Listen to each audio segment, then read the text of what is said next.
Hermanos, buenas tardes. Damos muchas gracias a Dios y qué alegría poder reunirnos de nuevo para alabar al Señor por medio de este culto y sobre todo pues poder estudiar su palabra. Damos muchas gracias al Señor y les invitamos a que ustedes también inviten a más personas, a sus familiares, a sus hijos, a sus papás, a sus hermanos para que se reúnan con ustedes y también ellos puedan ver este culto y ser partícipes de ello. Para iniciar vamos a empezar con un preludio a cargo de nuestro hermano Daniel Ochoa.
A continuar, hermanos, y vamos a orar. Señor, te damos muchas gracias, Padre, porque hoy viernes nos permites reunirnos para dar honra y gloria a tu nombre, Señor.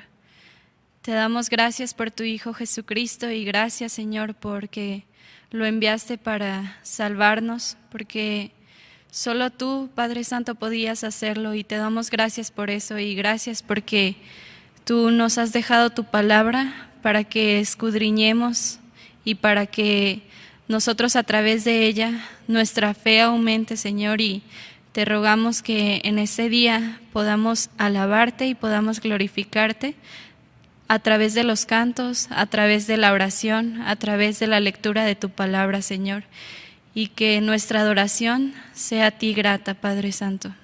Te pedimos que póngase en los corazones de nuestros hermanos el poder conectarse y también, Señor, que apresures los pasos de las personas que están fuera de sus hogares para que puedan también ellos participar de esto. Gracias por esta oportunidad que nos das. En el nombre de Cristo Jesús te alabamos, Padre. Amén. Vamos a continuar, hermanos, ahora a través de un himno. Les pido por favor que busquen en sus himnarios el himno número 190, Cristo, su preciosa sangre. Himno número 190.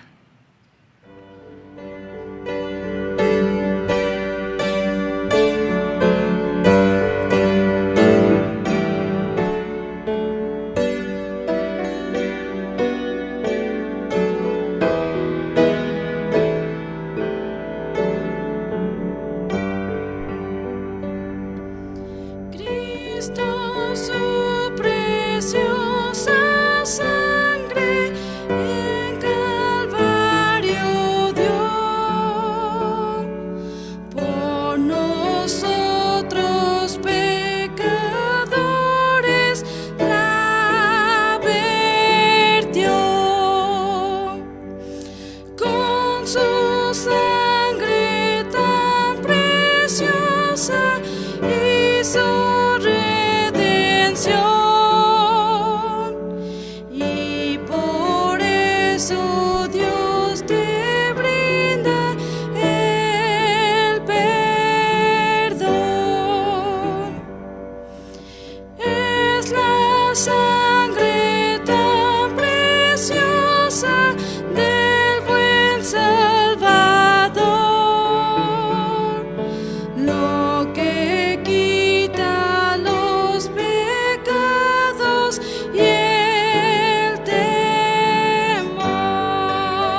Sin la sangre es imposible que haya remisión.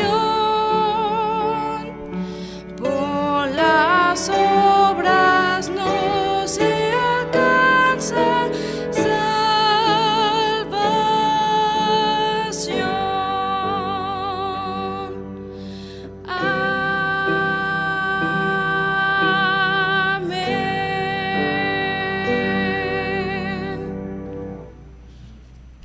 Vamos a continuar, hermanos, y ahora les voy a pedir que busquen en sus Biblias el Salmo 28.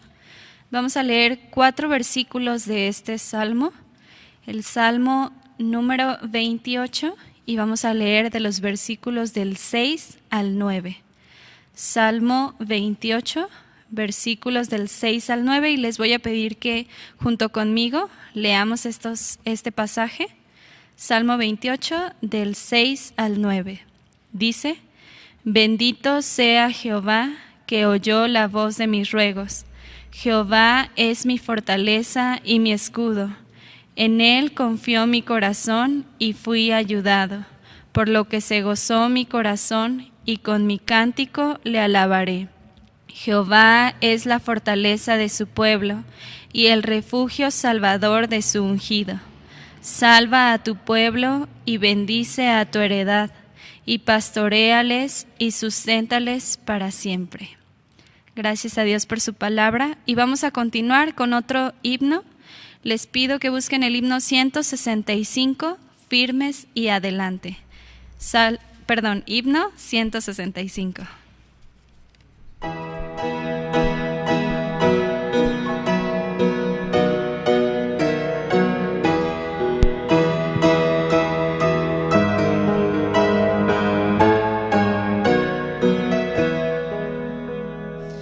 Firmes y adelante,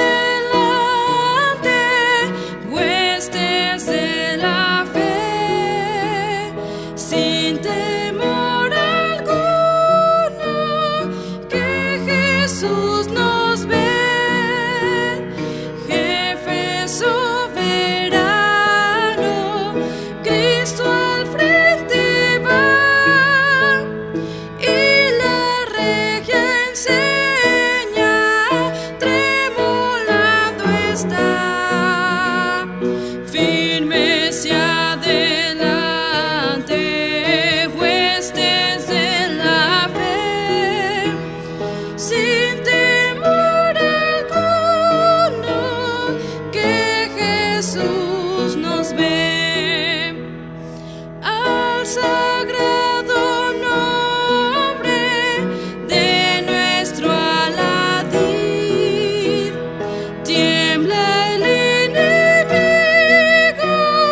y huye de la lid.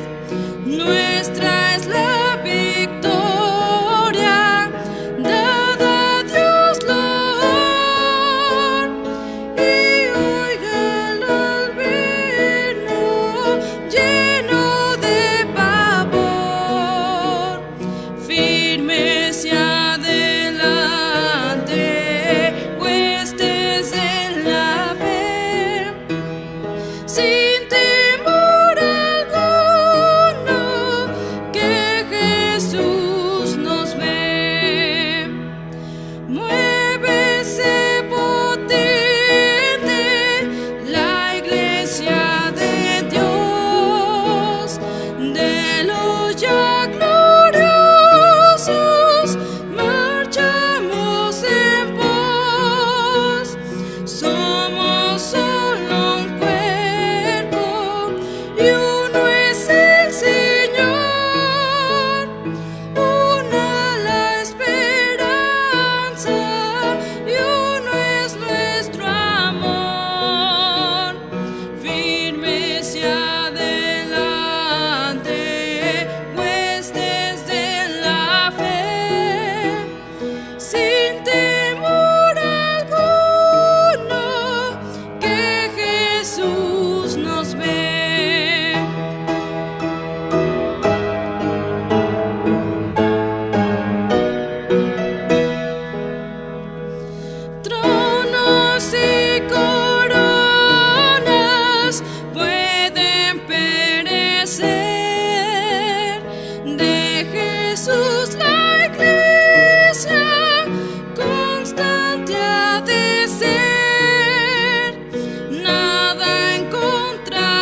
Vamos a continuar, hermanos, y vamos a dejarle el tiempo a nuestro hermano pastor, el hermano Isaac Sotomayor, para este estudio bíblico.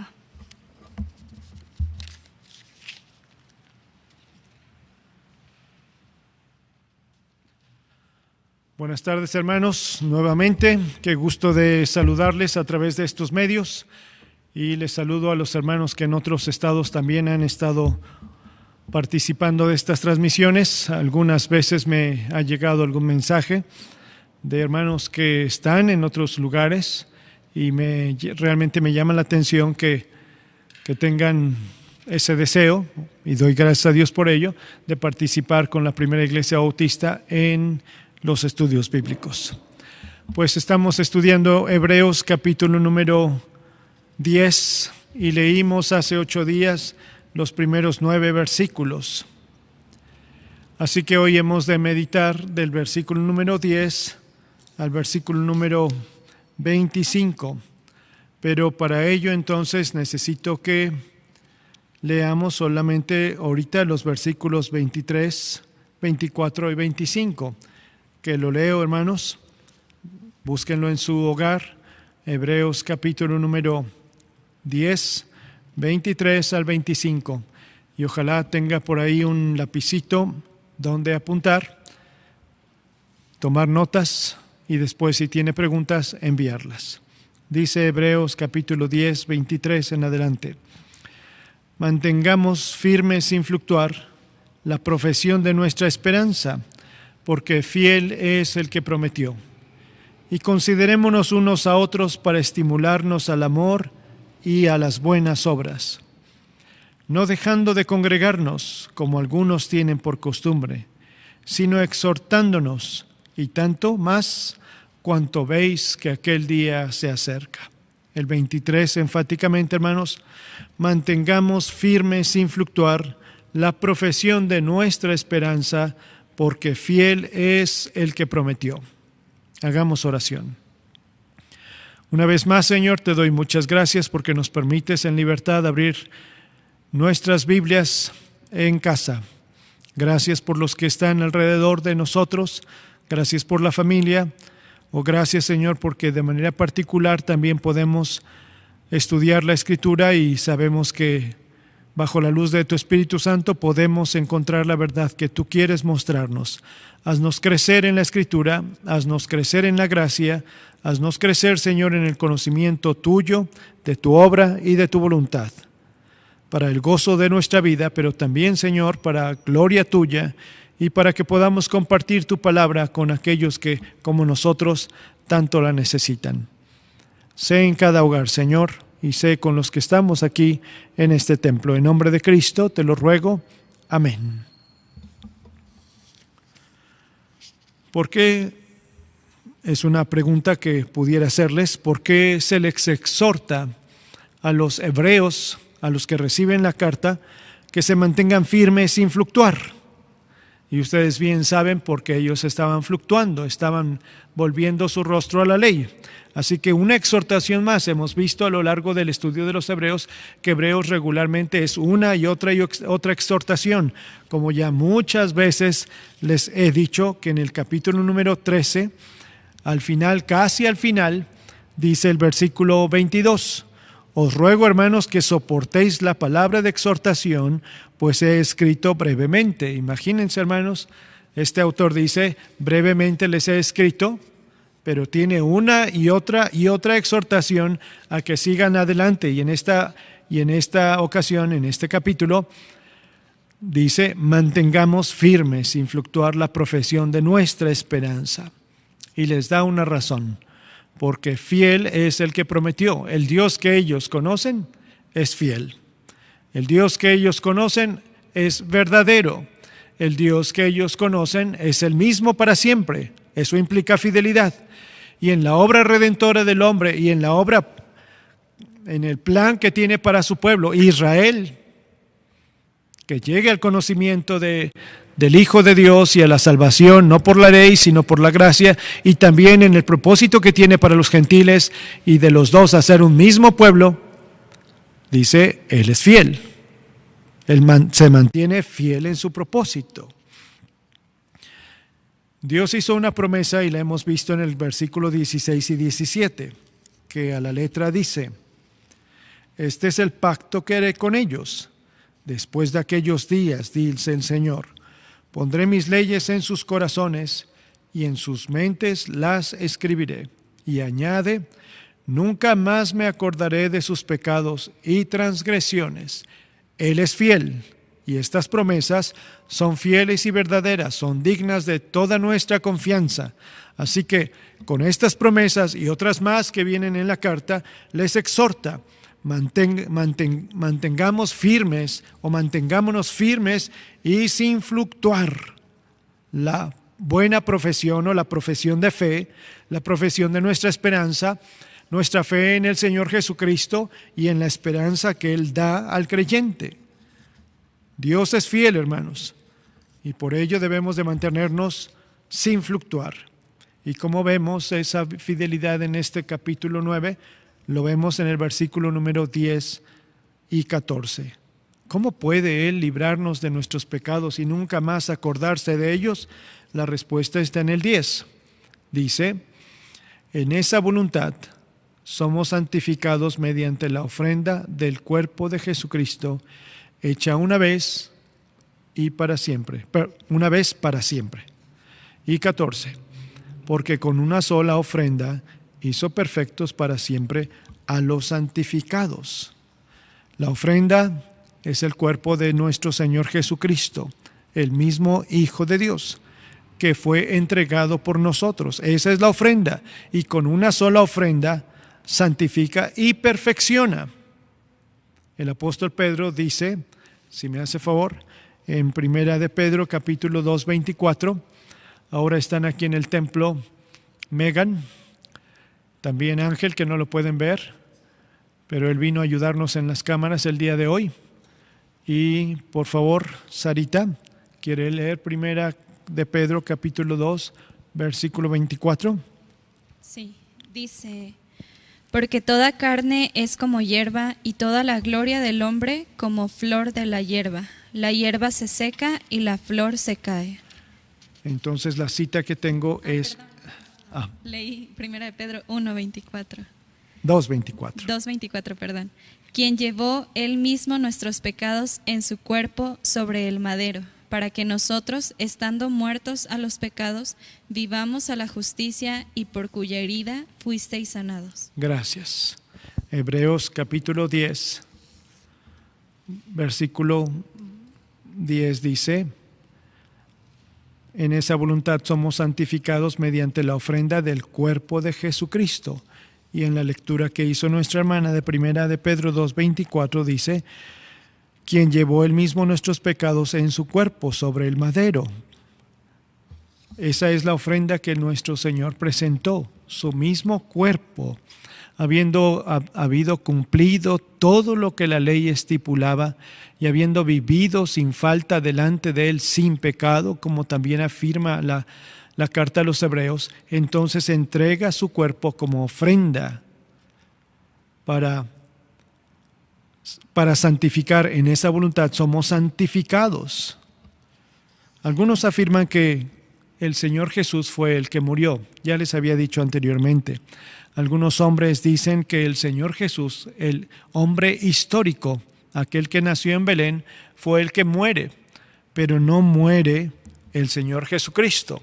El Señor Jesús es un ser histórico, dicen, alguien como nosotros, una persona, un ser humano, que Él muere, pero el Cristo, que es eterno, no puede morir. Y si hacemos eso, hermanos, de pensar que el Cristo histórico, el Cristo eterno, el que había sido prometido, realizaba ciertas actividades y otras lo hacía solamente el cuerpo de la persona del Señor Jesús, entonces caemos en un grave peligro, un grave peligro, hermanos. Podemos equivocarnos gravemente. No es solamente el Jesús histórico el que se entrega. Diríamos entonces un hombre es el que murió por nosotros, no el Hijo de Dios. Y la Escritura afirma que es el Hijo de Dios, es Dios hecho carne, que habita en un cuerpo, no en un cuerpo que escogió, sino en el cual Él fue formado, nació en el vientre de María, como lo hemos dicho anteriormente. Él es el mismo, tanto ser humano, tanto un hombre perfectamente hombre como perfectamente divino. Y el Hijo de Dios es el que entrega también su ser. El hermano Rudy Hernández dijo una vez algo que puede llamarnos la atención. En una de sus predicaciones, él decía, en medio de la predicación dijo, Dios mismo muere por causa de nuestros pecados. Y otra vez lo reafirmó, el día que Dios murió. Y tuvo que decir, claro está, Dios hecho carne. Porque eso es nuestro Señor Jesucristo. Dios hecho carne, la segunda persona de la Trinidad, que es Dios absolutamente, pero dando su vida. Esto es algo difícil de comprender y si queremos meterlo a la lógica no lo podemos entender. Pero la Escritura dice en uno de los versículos más conocidos por nosotros, Romanos 5:8, mas Dios muestra su amor para con nosotros en que siendo aún pecadores, Cristo murió por nosotros. No enfatiza solamente al Señor Jesús como un personaje histórico. Jesús, el hombre, murió por nosotros. Cristo murió por nosotros. Es la ofrenda. A eso vino, es el plan redentor. Eso es lo que en consejo, Dios en su consejo determinó que así sucediera. Es Dios amando al mundo que dio a su Hijo unigénito. Y por ello Hebreos enfatiza una y otra vez, mantengan firmes, sigan adelante, los ojos en el Señor. Nosotros no somos, lo veremos más adelante, de los que retroceden, porque es esa ofrenda magnífica, maravillosa o excelsa. No hay una mejor ofrenda. La mejor ofrenda es nuestro Señor Jesucristo. La ley por los sacrificios, lo hemos visto, no puede hacer perfectos a los que se acercan a Él, dice el capítulo 10, versículo 1. Porque la ley, teniendo la sombra de los bienes venideros, no la imagen misma de las cosas, nunca puede por los mismos sacrificios que se ofrecen continuamente cada año, hacer perfectos a los que se acercan. Pero en la ofrenda de Cristo Jesús, Él nos perfecciona. Dice el versículo número 14, porque con una sola ofrenda hizo perfectos para siempre a los santificados. Por esa ofrenda cada creyente es santificado, quiere decir, nos aparta para el Señor, nos toma para Él, nos consagra y nos dedica enteramente para Él, que implica eso de la consagración.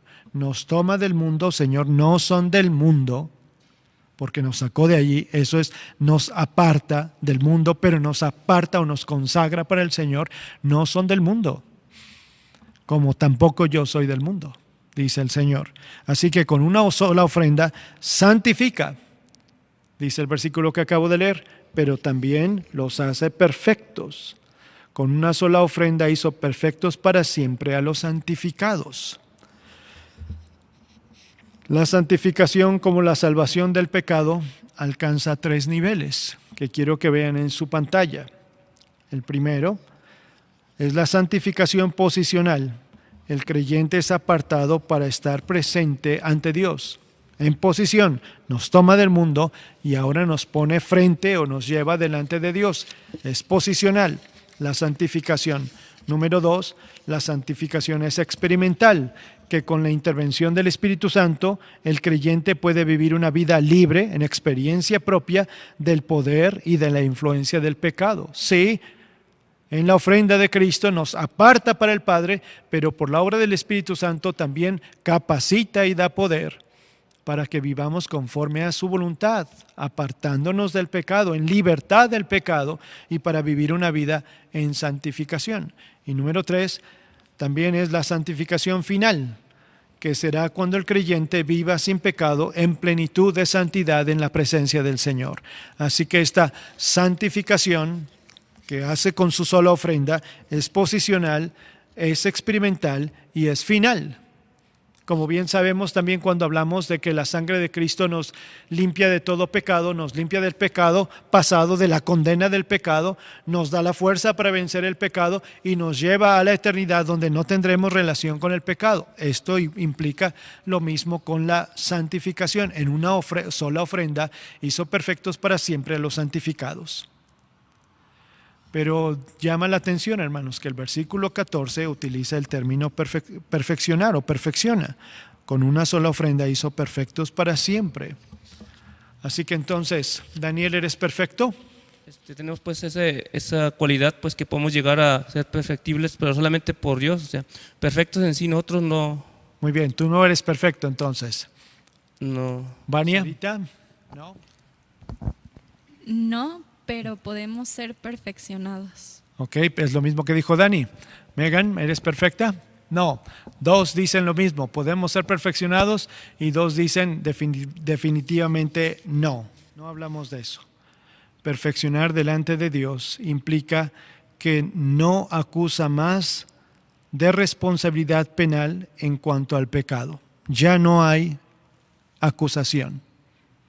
Ya no hay responsabilidad penal por todas nuestras faltas, de todo aquello que pudiéramos ser acusado.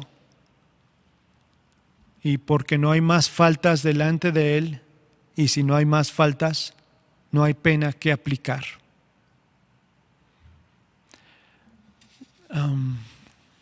Dice las obras del Espíritu, o el fruto del Espíritu, después de haberlas mencionado: amor, gozo, paz, paciencia, benignidad, dice, y sobre estas cosas no hay ley. O sea, no hay una ley que condene esto. Las obras de la carne sí son condenadas, pero ya el fruto del Espíritu no hay una ley que lo condene.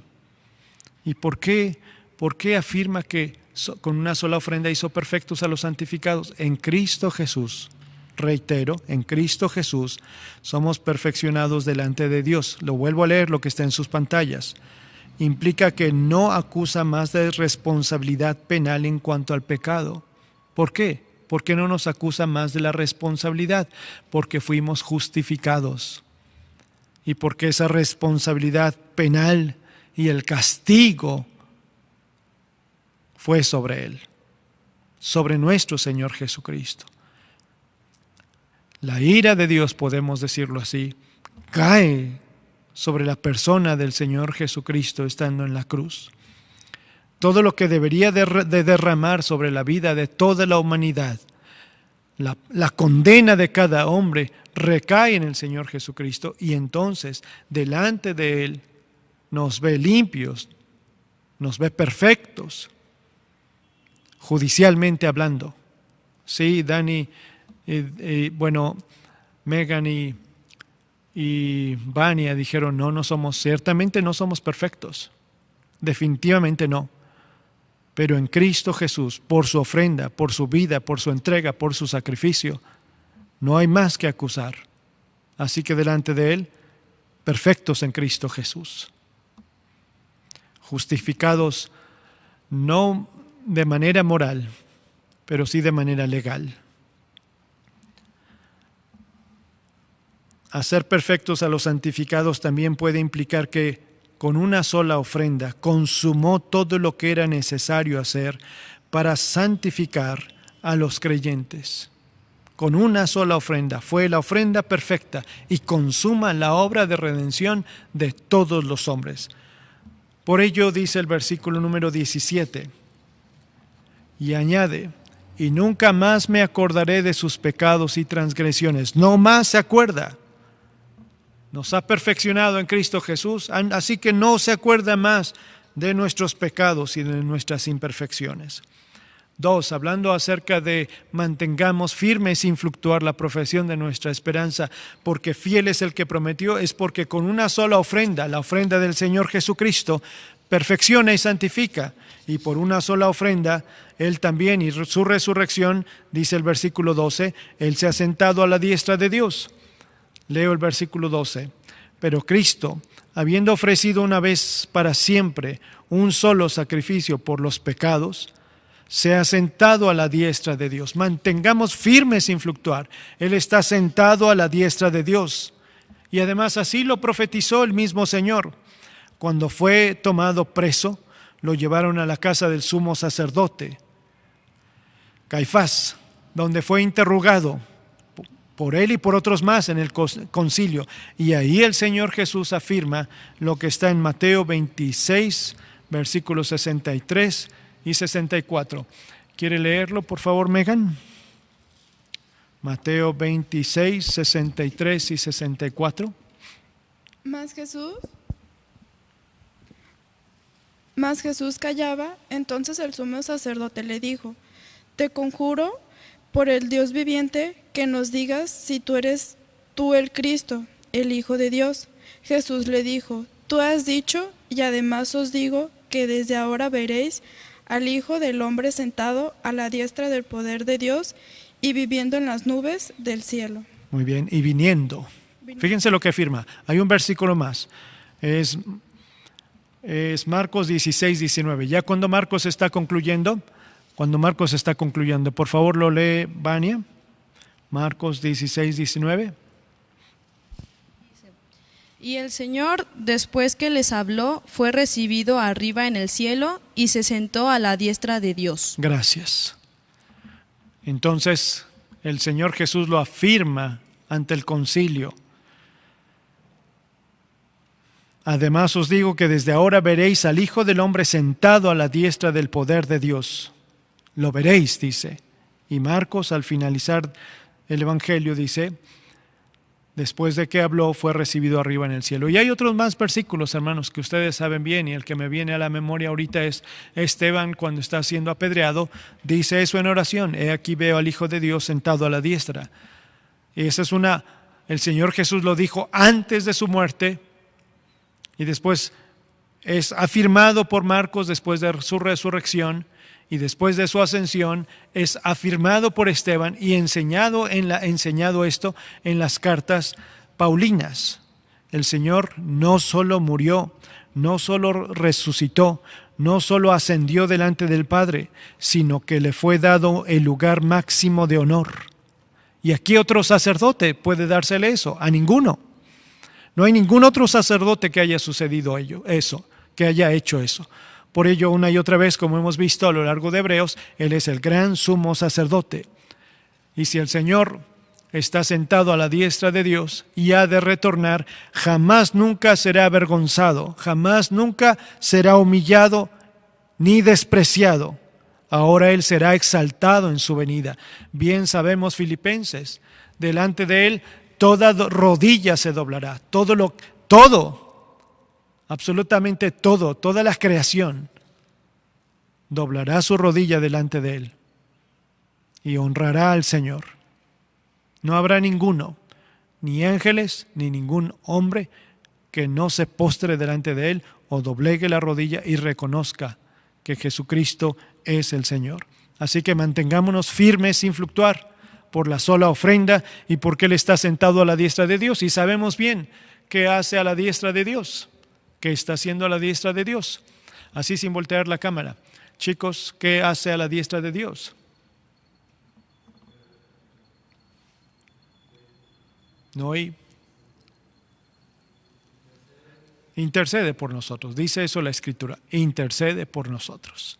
Eso es lo que hace el Señor. Número 3, hermanos. 1. Él es la ofrenda que perfecciona y santifica. Número 2, Él se ha sentado a la diestra de Dios. Y número 3, y por Él hay remisión de pecados, que lo sabemos bien. Vean el versículo número 18. Pues donde hay remisión de estos, hablando de los pecados o las transgresiones, no hay más ofrenda por los pecados. En Él hay remisión de pecados. Por ello dice: nunca más me acordaré de sus pecados y transgresiones. Reafirma, hay remisión.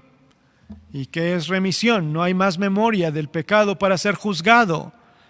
Remisión correctamente es algo enviado lejos. Es liberar a alguien de obligaciones o deudas y perdonar. ¿Recuerdan aquella ocasión del día de la expiación? Yo sé que lo recuerdan muy bien.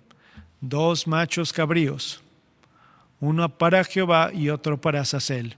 uno para ser degollado y que con su sangre el sumo sacerdote pudiera entrar al lugar santísimo y derramara sobre el propiciatorio la sangre de ese macho cabrío. Y el otro eran puestas las manos sobre él y el sumo sacerdote confesaba, rogaba al Señor el perdón, confesaba el pecado de todo el pueblo y rogaba el perdón, y después ese macho cabrío era llevado por alguien muy lejos, era sacado del campamento, llevado extremadamente lejos para que no pudiera regresar. Eso es remisión de los pecados. Y con una sola ofrenda. Piensen otra vez en el contexto hebreo.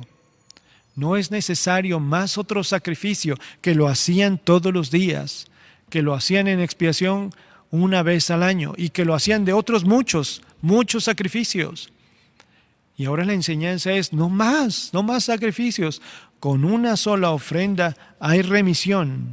Donde hay remisión de estos, no hay más ofrenda. Ya no tenemos más que ofrecer ofrenda. No hay otra ofrenda. Es la única y suficiente.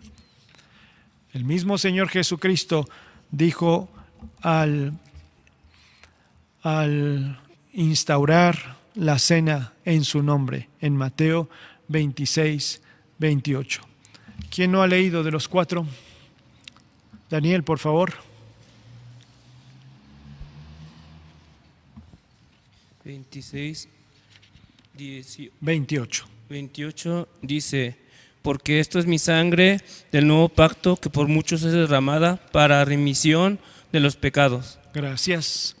Gracias, Dani. Fíjense, en ese momento muy íntimo con los discípulos, en la Pascua, celebrando la Pascua y enseñándoles la celebración de la cena en su nombre, les dice eso, que por muchos es derramada, hablando su sangre, para remisión de los pecados. O sea, no me acordaré más de ellos. El Padre no se acordará más, los alejará de su presencia, los enviará lejos y habrá perdón.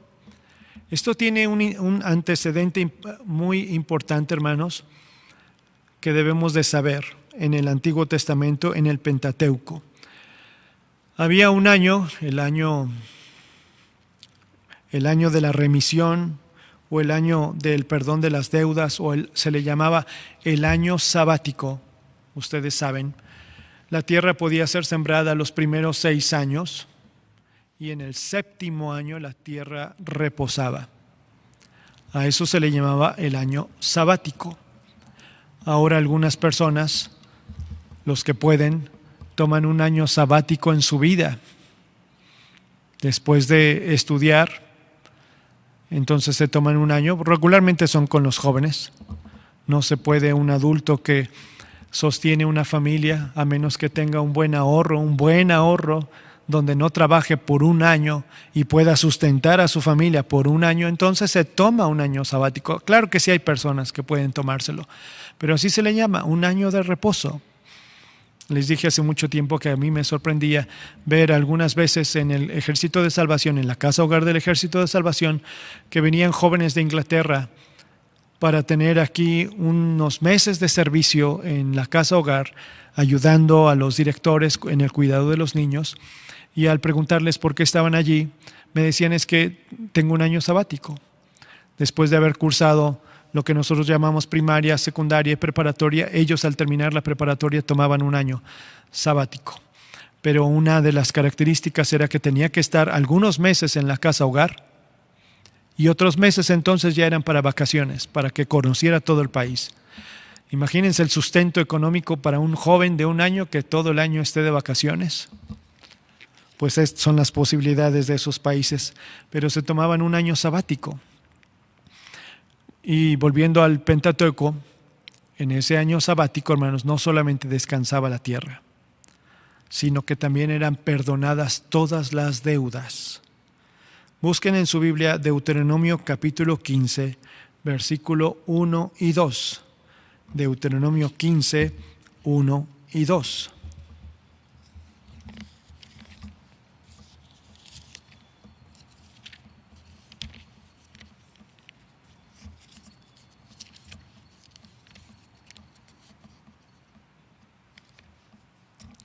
Dice así: cada 7 años harás remisión. Y esta es la manera de la remisión. Perdonará a su deudor todo aquel que hizo empréstito de su mano, con el cual obligó a su prójimo. No lo demandará más a su prójimo o a su hermano, porque es pregonada la remisión de Jehová. Cada 7 años se hará remisión. Tengo en la pantalla, hermanos, cómo está en la nueva versión internacional, que quisiera otra vez, Sarita, si nos haces favor de leer Deuteronomio 15, 1 y 2 en NBI. Sí, dice, cada 7 años perdonarás toda clase de deudas. Lo harás de la siguiente manera. Cada acreedor le perdonará a su prójimo el préstamo que le haya hecho. Ya no le exigirá a su prójimo o hermano que le pague la deuda, porque se habrá proclamado el año del perdón de las deudas en honor del Señor. Gracias. Entonces, hermanos, ese era el año de la remisión. Tu deuda, si una persona había prestado dinero y a qué le debía, tu deuda es perdonada, es alejada, es remitida. No hay más necesidad que la pagues. Si él quería pagarla, podía pagarla más adelante, conforme a sus capacidades. Pero en el año de remisión, entonces, toda deuda se saldaba. No más deuda. Esto era para que no hubiese muchos ricos o mucha gente con mucha posesión y pobres, extremadamente pobres, como dolorosamente lo vemos ahora. Así todos volvían a estar en ceros, en tablas, podemos decirlo. Ya no tengo deudas. Y también dice esta parte de Deuteronomio, y no te entristezcas. Les decía, no tienes que entristecerte de saber que tu hermano tiene una deuda y tú te entristezcas de que no te la va a pagar. Además, si era el año que no iba a sembrar y que no iba a cosechar, dice más adelante que el Señor iba a bendecir el siguiente año abundantemente para que todo lo que no tuvo el año 7, el séptimo, lo pudiera recobrar en el primer año. Los iba a bendecir si lo hacían de ese corazón. Así, hermanos, imagínense entonces, ese es el antecedente en el Pentateuco de la remisión. Podríamos decir que el día sabático es tipo de la obra de Cristo. El año de la remisión es el tipo de la obra de Cristo Jesús, que en Cristo Jesús nuestros pecados son perdonados. Ahora, aunque no es el tema, pero fíjense, si en la ley dice que en el 7º año deberían de perdonar las deudas a sus hermanos, ¿qué nos enseña esto para los cristianos? ¿Alguna vez nosotros como cristianos le hemos perdonado la deuda a algún hermano? ¿Hablo de la familia de la fe?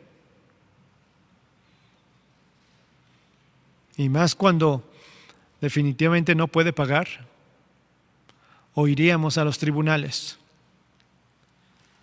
La primera carta de Juan, capítulo número 3, 16 al 18, dice algo que no debemos de pasar por alto. Primera de Juan, capítulo número 3, versículo 16 al 18.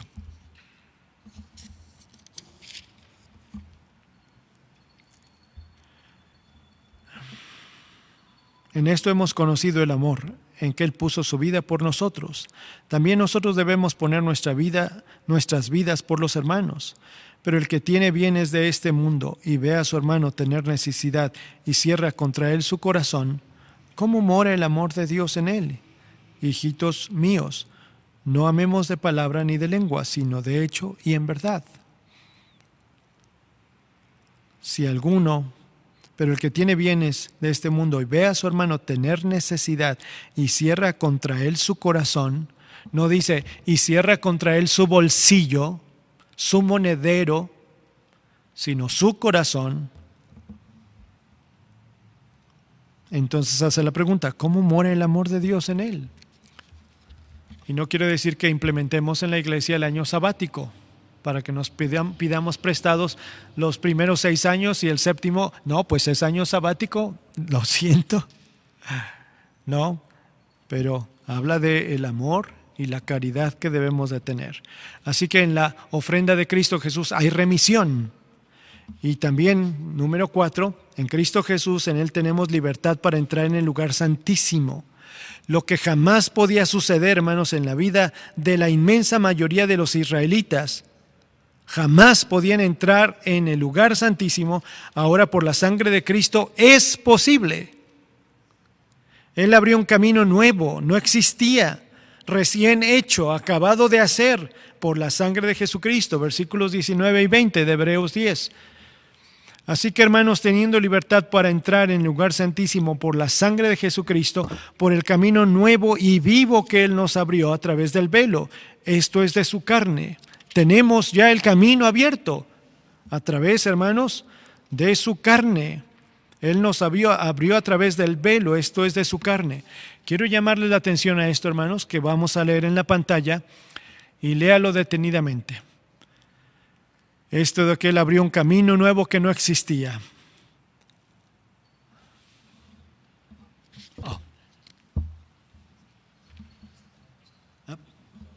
Perdón. Ya no vamos a poder transmitir las filminas, perdón, porque se apagó la computadora, pero sí seguimos grabando. Y sí seguimos transmitiendo, perdón. Entonces voy a dar lectura o los muchachos van a dar lectura. Escúchenlo, hermanos, por favor. Dice algo aquí que quiero que escuchen, por favor. Vania, ¿podrías leer? El punto número 4 e inciso número 3. Aquí se utiliza un adjetivo griego que solo una vez es usado en todo el Nuevo Testamento. Prospatos, derivado de pros, hacia, con, y peno, matar, matar. Es decir, matar de forma adecuada y deliberada. También significa recién sacrificado, descubriendo el nuevo camino que Cristo ha inaugurado con éxito, la era del Nuevo Testamento. Gracias, hasta ahí. La palabra, hermanos, por el camino nuevo, esa palabra, camino nuevo, viene de esta palabra griega prospatos, que es matar, y que literalmente, hermanos, es matar de forma adecuada y deliberada, o significa también un recién sacrificado. ¿Por qué tendría que llamarse o usarse esta palabra prospatos en esta ocasión? Y es la única vez que se lee en todo el Nuevo Testamento. Si en español dice camino nuevo, el camino nuevo, y aquí habla de una muerte, de un sacrificio, pues voy a darle lectura a lo que dice Ernesto, o dijo el escritor Ernesto Trinchard, un español, respecto a este adjetivo. Si apuramos un poco más la etimología de prospatos, veremos que significa recién degollado y nos recuerda la forma en que se confirmaba un pacto solemne, como el de Génesis 15, versículos 10 al 18, partiendo las víctimas por la mitad y pasando los contratantes por en medio, es decir, por la sangre que fluía del centro. A ver si puedo explicárselos. Cuando se hacía un pacto, hermanos, y esto lo vemos en Génesis 15, ahorita lo leemos, algunas veces se tomaba algún animal y se partía, hermanos, por la mitad, literalmente por la mitad. Se ponía, hermanos, en el suelo, y entonces los dos que hacían el pacto pasaban, supongamos que este fuera el animal, pasaban por encima de él, no lo pisaban, sino que lo brincaban. Y eso era un pacto en la sangre, un pacto que les daba certeza de que cada cual cumpliría su parte.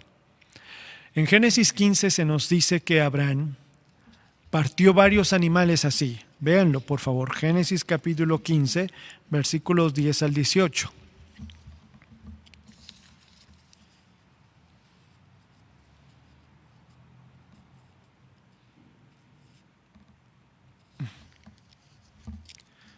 Dice esta parte. Voy a leer desde el 9. O desde el 8, perdón. Y él respondió: Señor Jehová, ¿en qué conoceré que la he de heredar? Hablando de la tierra donde estaba. Y le responde el Señor. Le dijo: tráeme una becerra de 3 años, y una cabra de 3 años, y un carnero de 3 años, una tórtola también, y un palomino. Y tomó él todo esto, y los partió por la mitad, y puso cada mitad una frente de la otra, mas no partió las aves.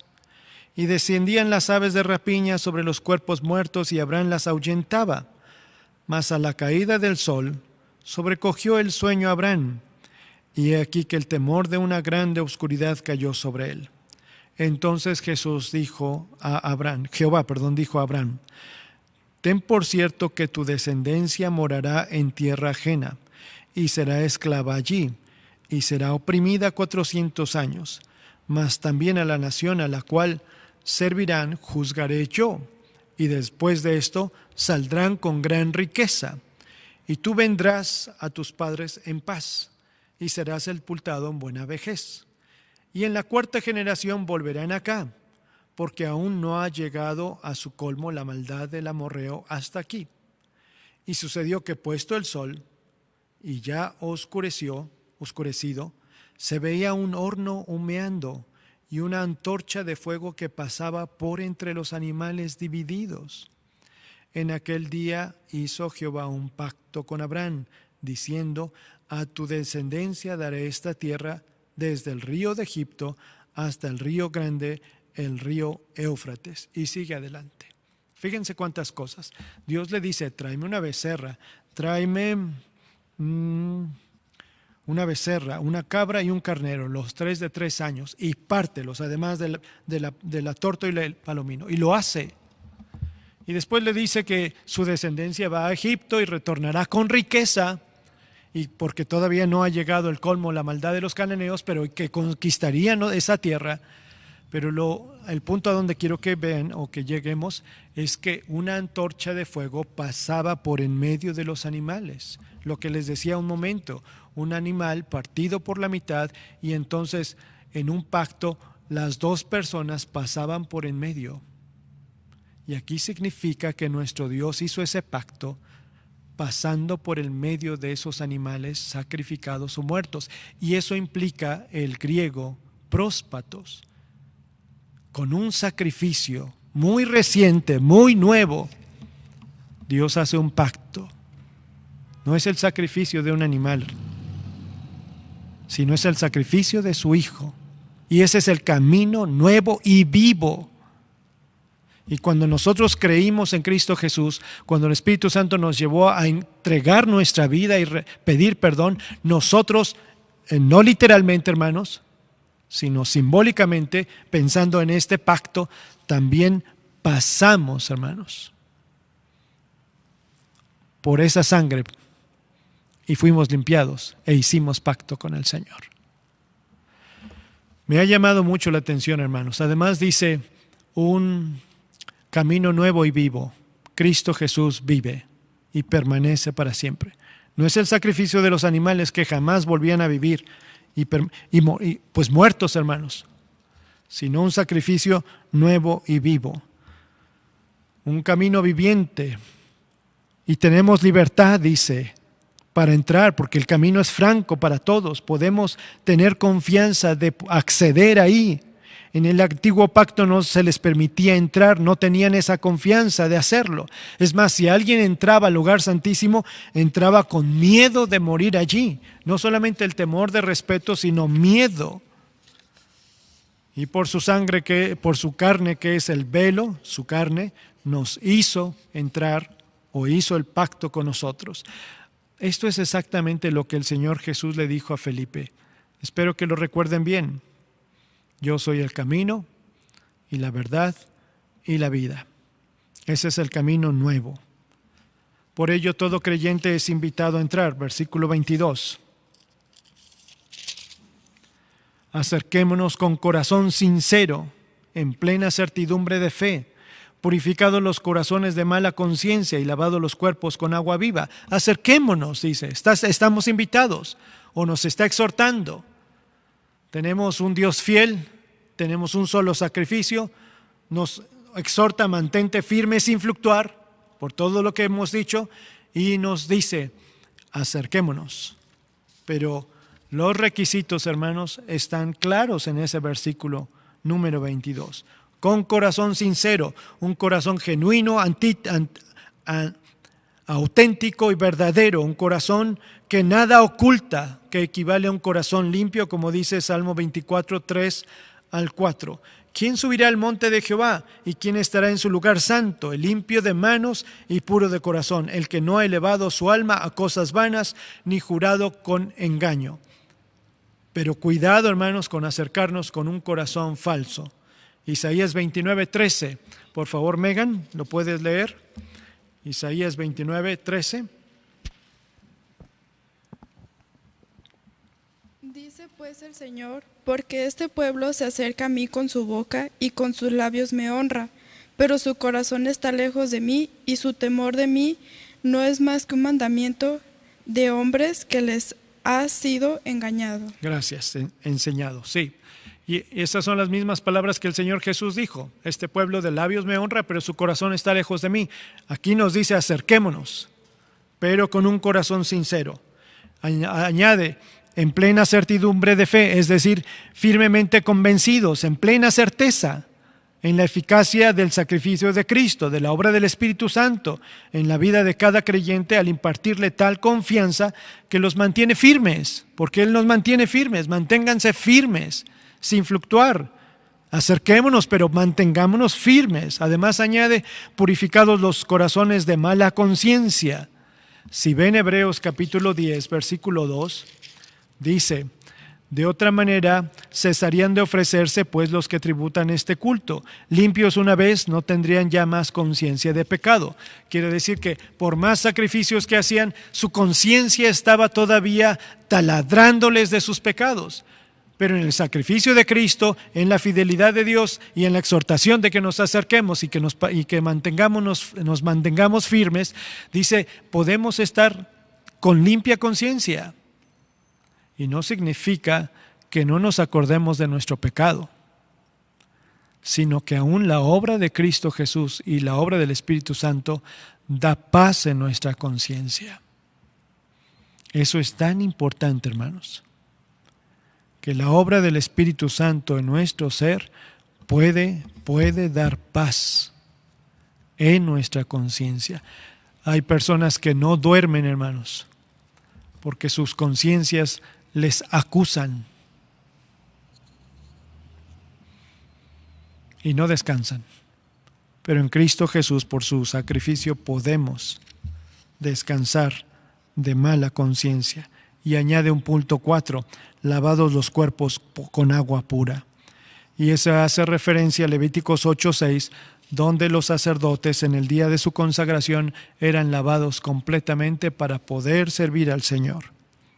Porque nuestro cuerpo, hermanos, es la expresión visible de la condición de nuestro corazón. Y para entrar al lugar santísimo requerimos cuerpos lavados, limpios, con agua pura, la cual es la sangre de nuestro Señor Jesucristo. Así que por estas 5 razones, hermanos, se nos exhorta a mantenernos firmes sin fluctuar. 1, porque con una sola ofrenda perfecciona y santifica.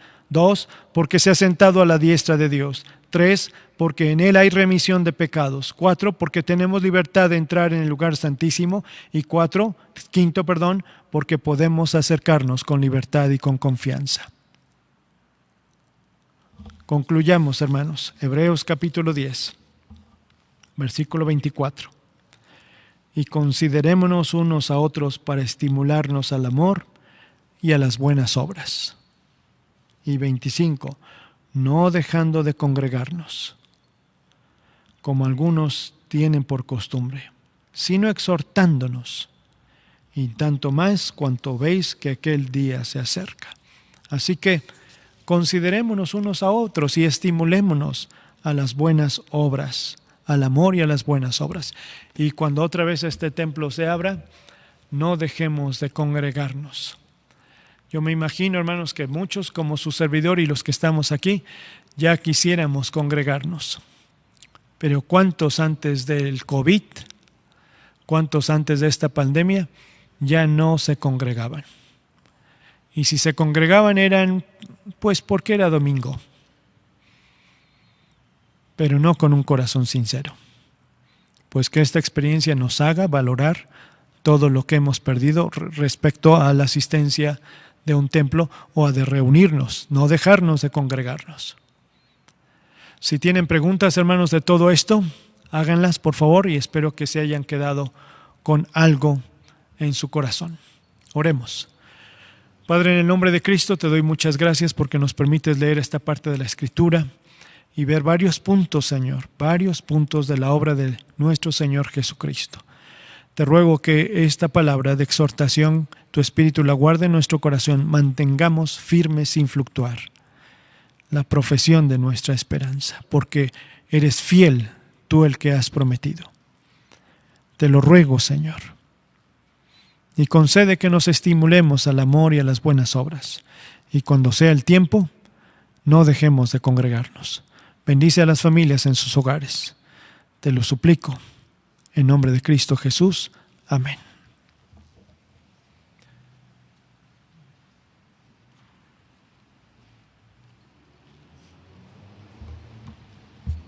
Gracias a Dios por su palabra. Y ahora, hermanos, les pido que busquen en sus himnarios nuevamente el himno número 190, Cristo, su preciosa sangre. El himno número 190. Cristo, su preciosa sangre en Calvario dio por nosotros pecadores, la vertió con su sangre tan preciosa, hizo redención, y por eso Dios te brinda el perdón. Es la sangre tan preciosa del buen Salvador, lo que quita los pecados y el temor.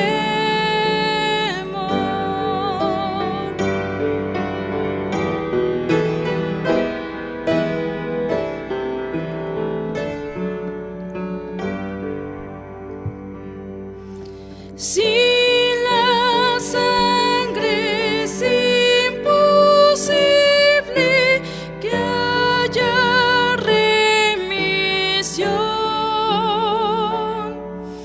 Por las obras no se alcanza salvación.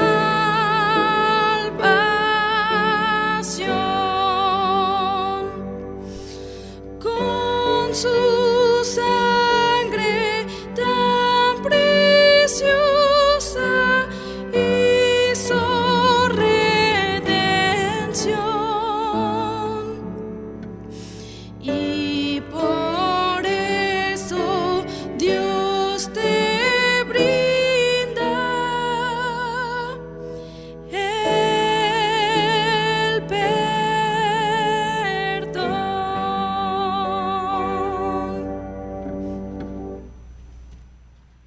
Vamos a orar, hermanos, para terminar este culto. Señor, te damos muchas gracias porque tú eres, por medio de tu Espíritu Santo, quien nos revela tu verdad, Señor, y gracias porque tú eres ese sacrificio perfecto. Gracias porque podemos nosotros ser perfectos, porque no nos ves a nosotros, sino ves la perfección de tu Hijo Jesucristo, y te pedimos que nos ayudes a estar como lo cantamos en un principio, firmes y adelante, Señor, haciendo tu voluntad y honrándote con cada acción, con cada pensamiento y con nuestra forma de ser, Señor. Alabamos y honramos tu nombre y nos ponemos en tus manos para que nos ayudes, Señor, a ser aceptos delante de ti y que podamos reflejarte en donde quiera que estemos y Señor, que seamos esa sal en este mundo, Padre. Gracias por la bendición que podemos entonar estos himnos, porque podemos estar en comunión contigo y Señor, que a lo largo y de estos días que quedan de la semana, nos ayudes a buscarte, a buscar tu rostro y también a invitar a nuestra familia a así hacerlo, Señor. Alabamos y honramos tu nombre, Padre, porque eres el único digno de ello. En el nombre de Cristo Jesús, nuestro amado Salvador. Amén.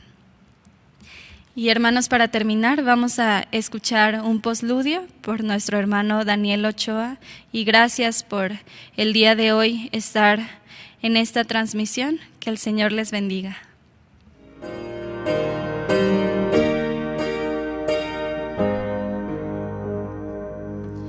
En el seno de mi alma una dulce quietud se difunde, embargando mi ser.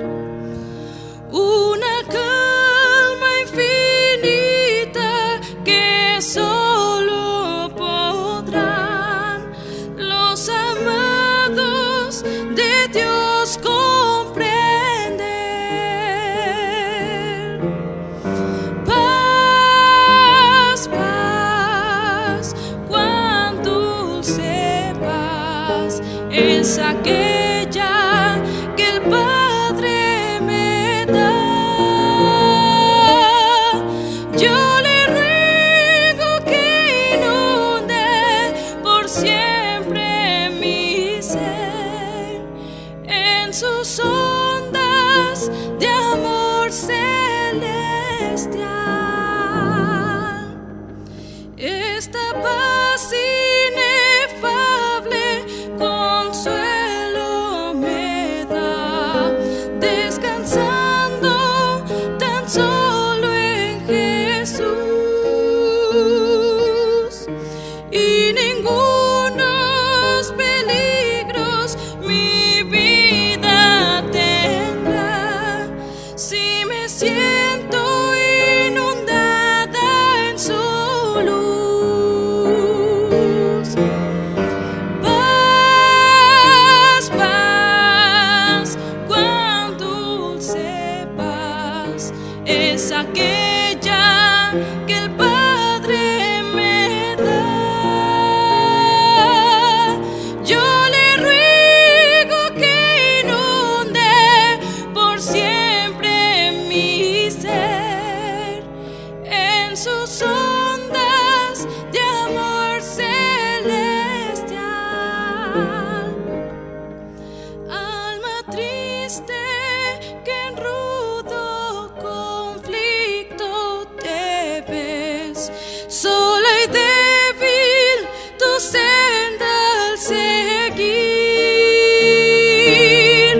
Hace Cristo tu amigo que fiel siempre es, y su paz tú podrás recibir. Paz, paz, cuán dulce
Amén.